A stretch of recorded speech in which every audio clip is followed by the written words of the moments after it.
The silent killer. Have you ever felt like your brain just won't stop?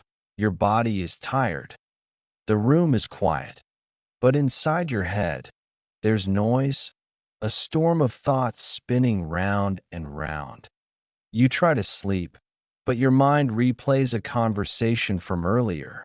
You try to focus, but your brain jumps ahead to all the things that might go wrong. You're not alone. Millions of people suffer silently from something that rarely gets named: overthinking. It's quiet, it's invisible, but it's powerful. Overthinking doesn't scream, it whispers. It eats away at your peace, slowly, subtly. You don't notice at first, but over time, you stop sleeping well, you stop making decisions, you doubt yourself, you avoid action, because your mind has become a prison built out of what ifs. Overthinking is a silent killer. It doesn't kill the body, but it kills peace. It kills confidence. It kills clarity. And eventually, it kills your ability to live in the present moment. Why does this happen? Why do smart, kind, thoughtful people fall into this trap? The answer is because your brain is trying to protect you. Yes. Overthinking is your brain's way of saying, let me figure this out for you. Let me prepare you for every outcome. Let me make sure you're safe. It's not evil. It's not broken. It's doing what it was designed to do. But here's the truth. What once kept us alive is now keeping us stuck. Thousands of years ago, our minds evolved to anticipate danger. In the wild, this was helpful. What if that sound is a predator? What if I eat this and die? What if that stranger is dangerous? Back then, overthinking could save your life. But now, overthinking just burns mental energy, worrying about things that probably won't happen, fearing situations you can't control, and replaying events you can't change. Here's the turning point. You don't have to be a slave to your thoughts. You can learn to manage your mind, not by suppressing it, but by guiding it. And that's where Stoicism comes in. Stoicism is an ancient philosophy that teaches us to master what we can control and to release what we can't. It's simple, it's powerful, and it's exactly what the modern mind needs. The Stoics, men like Marcus Aurelius, Epictetus, and Seneca, lived in times of war, disease, betrayal, and uncertainty. But instead of overthinking, they trained their minds to stay calm. They practiced inner stillness, even when the outer world was chaos. And today, you can use the same tools they did to silence the storm in your own head. This is more than theory. It's a practice, a way of thinking, a way of living, a way of being that creates peace, even in pressure. So in this video, we'll explore why overthinking happens, how Stoic wisdom can help, real-world tools to stop the spiral, and a path to emotional stillness in a chaotic world. Are you ready to begin? Let's take the first step toward freedom from the noise in your mind. Michael's story and everyday overthinking. Let's bring it down to something personal, because overthinking doesn't just happen during crisis. It happens in small, ordinary moments. Let me tell you about someone named Michael. He's 29 years old. Works as a graphic designer. Smart. Responsible. Honest. He does good work and cares about doing the right thing. One afternoon, while finishing a project, Michael gets an email from his boss. Just one line. Can we talk tomorrow morning? No context. No emoji. No follow-up. At first, he doesn't think much of it. But later, during dinner, the thought returns. Did I forget to send something? Was that last meeting okay? Did I say something wrong? He opens his inbox again. Still nothing. He checks Slack. Nothing. He tries to brush it off. But when he lies in bed, it comes back louder. What if I'm in trouble? What if I'm getting fired? What if they've been unhappy and I didn't notice? Now his mind is spinning. A single sentence, and suddenly his imagination is in overdrive. He replays the past week. He examines every word he spoke, every comment, every pause. He wonders if his coworkers noticed anything strange. He feels a tight knot in his chest. His breathing gets shallow. He glances at the clock. It's 1:12 a.m. He tries to distract himself, scrolls on his phone, watches a few videos, closes his eyes again. Now it's 2:43 a.m. He hasn't slept. He feels drained. But he can't stop thinking. In the morning, Michael shows up to the meeting with bags under his eyes. He walks into his boss's office, preparing for the worst. But instead, his boss smiles and says, "Hey, I just wanted to check how you're doing with your workload.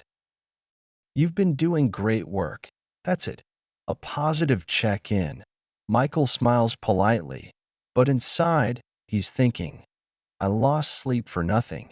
I stressed myself out over a story I invented. Michael's story is common. Maybe you've experienced it too with an email, a message, or a moment of silence. This is how overthinking works. It takes something small, something neutral, and it builds a storm around it. It turns, "Can we talk?" into, "You're in trouble." It turns a pause into rejection, a delay into doom, a simple look into judgment. Overthinking is the mind trying to fill in the blanks with fear. It hates uncertainty, so it tries to create certainty, even if that certainty is painful.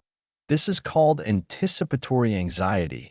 It's the fear of what might happen, even if nothing bad has happened. Yet, your mind says, let's prepare for the worst. Let's imagine every possibility just in case. But in doing that, it pulls you out of the present. It doesn't protect you. It punishes you for something that hasn't even occurred. And most of the time, the thing you feared never happens. We spend so much time in our heads, we forget to live in the moment. You miss rest. You miss connection. You miss peace. All because your brain is busy solving a problem that may not even be real. That's the cost of overthinking. And here's what's important. You can't stop thoughts from coming, but you can stop following them. The ancient Stoics knew this. Well, they faced real danger, exile, betrayal, death, war, but instead of spinning in fear, they trained their minds to pause, observe, and choose their response, not reaction. Response. Because while you don't control every thought, you do control what you do next. Michael isn't weak. He isn't broken. He's just human, like all of us. But like the Stoics, he can learn to face thoughts with clarity, not fear. And that's what we'll explore next. Why the mind overthinks and how Stoicism can help you break free. Let's continue. Why the mind overthinks. So why do we overthink? Why does our mind create so much noise, even when nothing bad has actually happened? The answer is both simple and ancient. Your brain is not designed for happiness. It's designed for survival. For most of human history, life was dangerous. Our ancestors had to constantly scan for threats. A rustle in the grass could be a predator. A strange sound at night could mean death. A wrong move could cost everything. So the brain evolved a powerful habit. Always be on alert. Always prepare for the worst. This habit helped humans survive. It kept them alive in an unpredictable world. But in today's world, that same system works against us. Now, the threats we face are not lions or battles. They're emotional and social. What if I'm not good enough? What if they judge me? What if I fail? What If they leave, your brain responds the same way, with loops of thought, trying to avoid pain. It thinks, if I analyze enough, I can avoid getting hurt. If I think through every possible outcome, I'll stay safe. But safety becomes obsession, caution becomes paralysis, and suddenly, you're stuck. Stuck in your head, stuck in your fears, stuck in a future that hasn't even happened. That's the real danger of overthinking. There's a word for this: cognitive distortion. It's when your thoughts become exaggerated and disconnected from reality. For example, you send a message, no reply. Your mind says, they must be angry. You make a mistake. Your mind says, I always fail. Someone looks upset. Your mind says, it's because of me. Your brain fills in gaps with fear, not facts. And once the fear starts, the thoughts multiply. This is how anxiety grows, not from real danger, but from imagined stories. And remember, overthinking doesn't mean you're broken. It often means you're self-aware, intelligent, caring. You want to do things well. You want to protect yourself. You want to avoid pain. But too much thinking leads to too little living. So what can you do? If the mind was designed to think, how do you quiet it? If you can't control the first thought, how do you stop the 10th? This is where Stoicism gives us real power. Because the Stoics didn't try to control every thought. They didn't try to stop emotion. They didn't run from discomfort. Instead, they trained their response. Epictetus, a Stoic philosopher, once said, it's not things that disturb us, but our opinions about them. That means it's not the email that causes panic. It's what you believe about it. It's not the silence that hurts. It's the meaning you attach to it.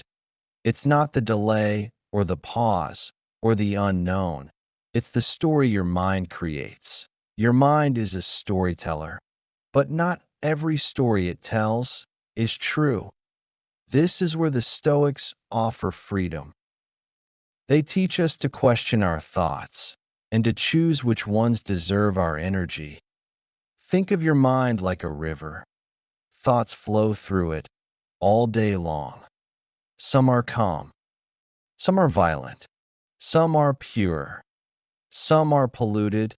You don't control the river, but you can choose which thoughts you fish out, which ones you hold on to, and which ones you let float by. The Stoics learned to watch the river without jumping into every current. That's the power of awareness. So the next time your mind starts spinning, pause, breathe, ask yourself, is this real? Is this helpful? Is this within my control? Because once you learn to observe your thoughts instead of obey them, you begin to take your power back. And that power, it's exactly what the Stoics trained for. In the next part, we'll dive deeper into their teachings and how philosophers like Marcus Aurelius used simple, timeless practices to stay calm in the face of chaos. Let's explore the Stoic path together. Stoic wisdom, power over your mind. Now that we've seen how the mind tends to spiral, it's time to explore how the Stoics faced that same spiral and found stillness. Let's go back nearly 2,000 years to a time of war, exile, betrayal, disease, and death, a time far more chaotic than ours. Yet, even then, certain men trained their minds to remain calm, not because life was easy, but because they knew peace must be created within. These were the Stoics. Let's start with one of the most powerful Stoics in history, Marcus Aurelius, Roman emperor, military commander, and philosopher. He ruled an empire, led armies, lost children, fought plagues, and faced betrayal. And yet, every night, he wrote in his journal. He reminded himself not to overthink, not to be ruled by emotion, not to be distracted by noise. In one of his most famous lines, he wrote, "You have power over your mind, not outside events. Realize this, and you will find strength." This sentence is simple, but life-changing. It reminds us we cannot control what happens, but we can control how we respond. That's the foundation of Stoicism. Think about this. You can't control what people say, what people do, the economy, the weather, the traffic, the past, or the future, but you can control what you focus on, what meaning you assign, how you breathe, what you say next, what you let go. That's power, not the kind that controls others, but the kind that free you. Epictetus, the philosopher of resilience. Now let's talk about Epictetus. He was born a slave. He had no money, no status. He was even physically disabled. But through philosophy, he became one of the greatest teachers of the Stoic path. One of his core teachings was this: it's not what happens to you, but how you react to it that matters. That changes everything. Most people believe their peace depends on the outside world. But Epictetus knew your inner world is your responsibility. You don't get to decide what happens, but you always get to decide how you meet it. Imagine this. There are two people. Both receive a harsh email. Both face a breakup. Both are stuck in traffic. One of them gets angry, flustered, spirals into self-doubt. The other pauses, breathes, and chooses how to respond. Same event, different mind. That difference is Stoic training. It's not being emotionless. It's being emotionally disciplined. And then there's Seneca, a wealthy Roman statesman and writer. He faced exile, political plots, even a forced suicide, but his words remain clear, calm, and timeless. One of his most powerful quotes is, "We suffer more in imagination than in reality." Let that sink in. The majority of our pain is mental fiction. It hasn't happened and may never happen, but we live it anyway, over and over, through thought. Seneca teaches us to ask, is this real, or am I imagining it? Am I in pain, or just anticipating pain? When you ask those questions, overthinking begins to dissolve. So let's bring this together. Marcus Aurelius reminds us, control the mind, not the world. Epictetus reminds us, your response is your responsibility. Seneca reminds us, most suffering is imagined. Together, these men practiced a philosophy not just for the rich, or the wise, or the ancient, but for anyone who wants peace in a chaotic world. That means you, right now. You don't have to be a philosopher to practice Stoicism. You don't need a robe, or a marble statue, or a dusty scroll. You just need a decision to pause, a decision to observe, a decision to respond with clarity, not fear. That's what the Stoics did, day by day. They weren't perfect. They weren't emotionless. They simply chose wisdom over panic, and you can do the same. So the question is, how do we begin? How do we apply this Stoic wisdom in everyday life, especially when the mind is loud, restless, and full of doubt? That's what we'll explore next. Tools, practices, exercises, simple steps to break free from overthinking. Using the mind of a Stoic. Let's move forward together. The Stoic cure, tools for inner stillness. So now the question becomes, how do I stop overthinking in real life? Not in theory, not just in quotes, but in the moment when the mind starts to race, when anxiety creeps in, when the storm begins. The Stoics didn't just preach calm, they practiced it. They built habits to return to clarity over and over again. Let's look at some of the most powerful tools they used and how you can use them today. Tool 1. The control test. Every time your thoughts start spiraling, ask yourself, is this within my control? If the answer is yes, take action. If the answer is no, release it. Simple. Yes, easy. No, but with practice, it becomes second nature. Marcus Aurelius used this test daily. If someone insulted him, he reminded himself, their behavior is not my responsibility. My response is, if war or plague arrived, he focused on duty, not panic. The more you practice this filter, the more mental space you create. Tool 2. Journaling for clarity. The Stoics were daily writers. They didn't write for others. They wrote for themselves, to clarify their thoughts. Marcus Aurelius never meant for meditations to be published. It was just his way of grounding his mind. You can do the same. Each night, take 5 minutes and write, what am I overthinking today? Is it real or imagined? What part of it is in my control? What would a wise person do now? You don't need perfect grammar. You don't need a fancy notebook. You just need honesty. Once your thoughts are on paper, they lose their power over you. Tool 3. Return to the present moment.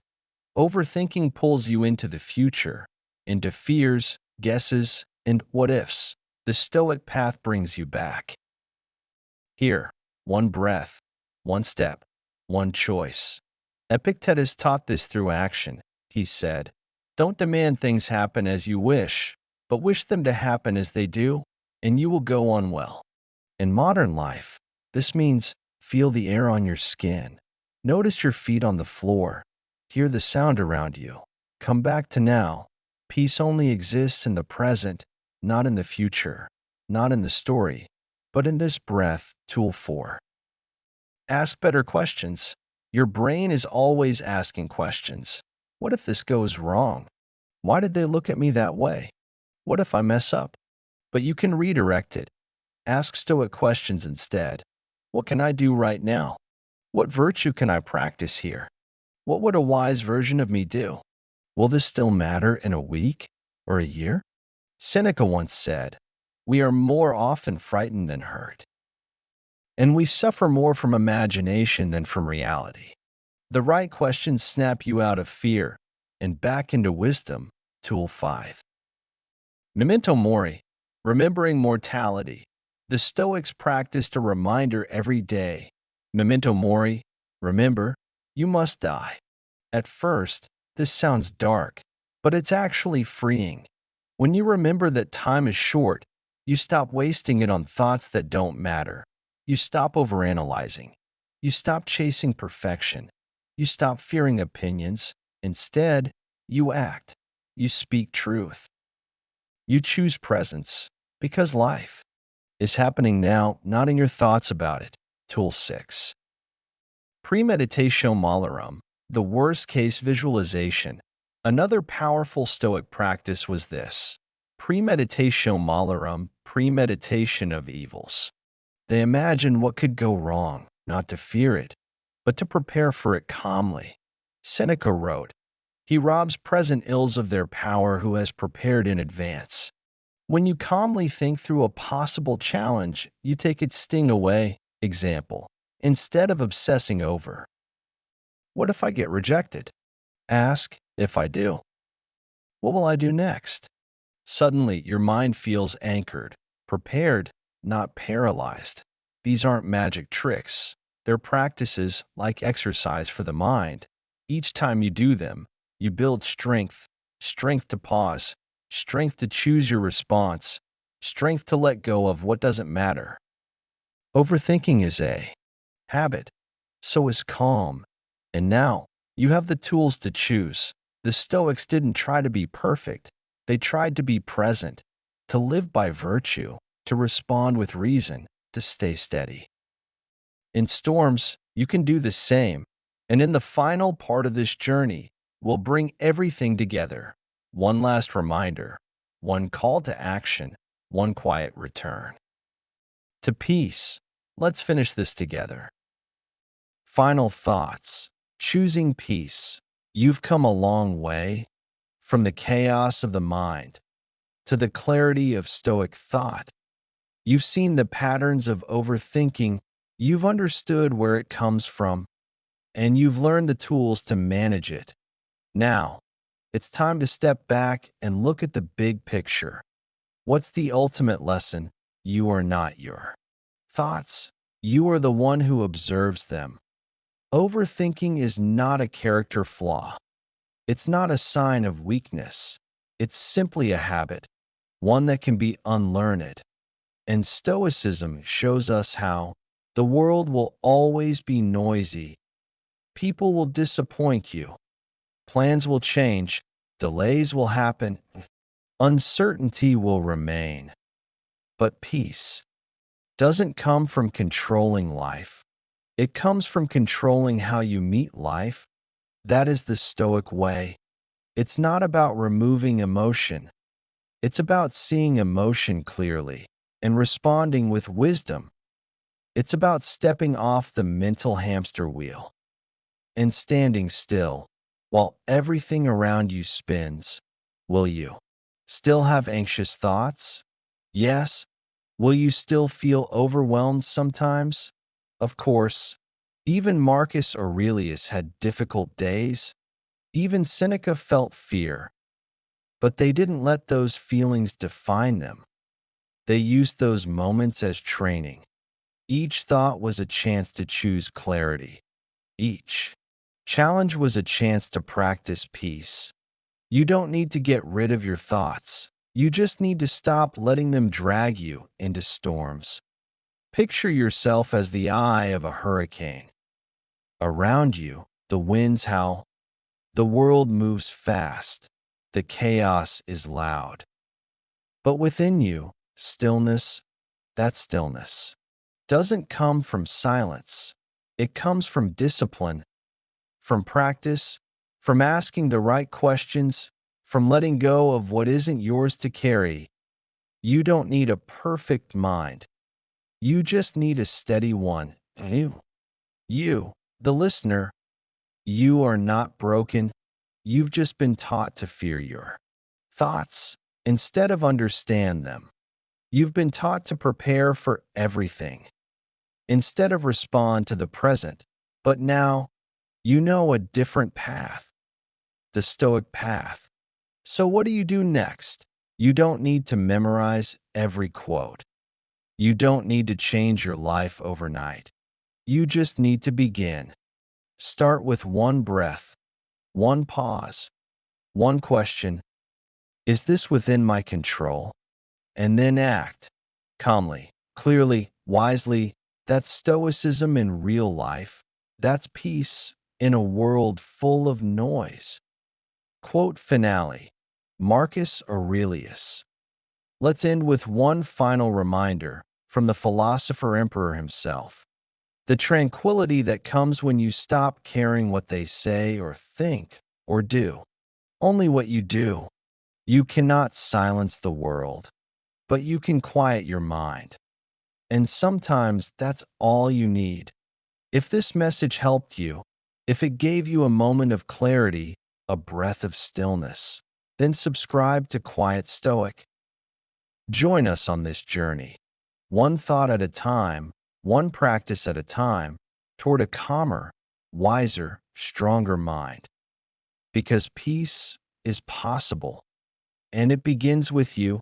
Breathe in, let go, live like a Stoic.